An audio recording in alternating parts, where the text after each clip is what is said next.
आज हम आपसे समझेंगे शनि की साढ़े साती के बारे में। सर, शनि की साढ़े साती का इतना हवा क्यों है? धीरज, शनि की साढ़े साती, एक ये कह लीजिए, शनि जो है वो कर्म फलदाता है जी। हमारे। सबसे पहली चीज तो दूसरा, कर्मों के फल मिलते हैं। जिन लोगों के कर्म गंदे हैं, गलत है, उनको डरना चाहिए। जिन लोगों के कर्म गंदे नहीं है तो उसमें डरना क्या है? जी। पहला पॉइंट। दूसरा, छोटे छोटे पंडित कह लो या जो लोग गोचर वाइज या पंचांग वाइज देख के बताते हैं, उन्होंने साढ़े साती को हुआ बना दिया। जी। जो हमने कहा ना हुआ शब्द, जी सर। ये लोगों के द्वारा जागृत किया गया है ताकि इससे कुछ बेनिफिट उठा सके, जी। है ना। वो आप भी समझ रहे हो, मैं भी समझ रहा हूं। दूसरा, डर डर का बिजनेस कर सके, जबकि ऐसा गलत है। लाल किताब के अंदर साढ़े साती का कहीं भी विवरण नहीं आता है कि लाल किताब साढ़े साती को मानती है, लेकिन ये गलत बात है।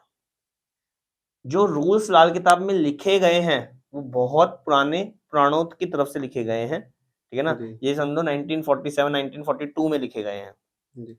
है ना। परंतु कंडीशन ये आ रही है कि आज की मॉडर्नाइजेशन को मिलाकर के, यानी कि वैदिक साइंस जो हमारी साढ़े साती को मानती है, उसका भी सहारा लेना जरूरी होता है।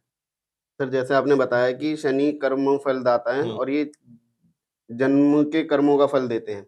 तो सर, क्या इसी जन्म के कर्मों का फल देते हैं या इसमें पिछले जन्मों के कर्मों भी जुड़े होते हैं? पिछले कर्मों के भी फल जुड़े हुए होते हैं, क्योंकि कुंडली के अंदर लाल किताब के अंदर एक विशेष योग बना हुआ है शनि दूसरे घर का। जी। कि शनि जब दूसरे घर में आता है और जब शनि का गोचर, फल, महादशा, अंतरदशा, साढ़े साती जब ये आती है, तब जी। इसमें बोला जाता है कि अपने पुराने कर्मों की समय याचना जाके मंदिर में करें 43 दिन।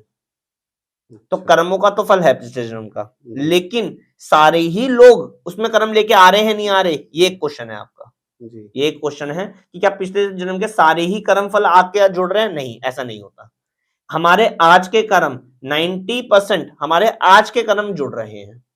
10% पिछले। 10% पिछले, जिसकी कुंडली में एक योग आ जाए, जी। शनि दूसरे घर का आ जाए, तो पिछले कर्मों का फल लेके आया है अपना।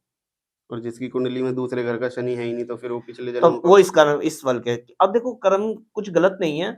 अब मान लीजिए, मैं आपको बताता हूँ, एक व्यक्ति है जिसकी कुंडली में लिखा हुआ है नॉनवेज ड्रिंक अंडा नहीं खाना उसको, जी। है ना। बहुत सारे योग होते हैं, जैसे मान लीजिए शनि खराब अवस्था का बैठा हुआ हो तब बोलते हैं, जैसे शनि तीसरे घर का बैठा हुआ हो, ठीक है ना, सूर्य 11वें घर के अंदर बैठा हुआ हो, सूर्य 10वें घर के अंदर बैठा हुआ हो, है ना, शनि पहले घर के अंदर बैठा हुआ हो, तो ऐसे में बोलते हैं नॉनवेज ड्रिंक अंडा इंसान को, व्यक्ति को नहीं लेना चाहिए।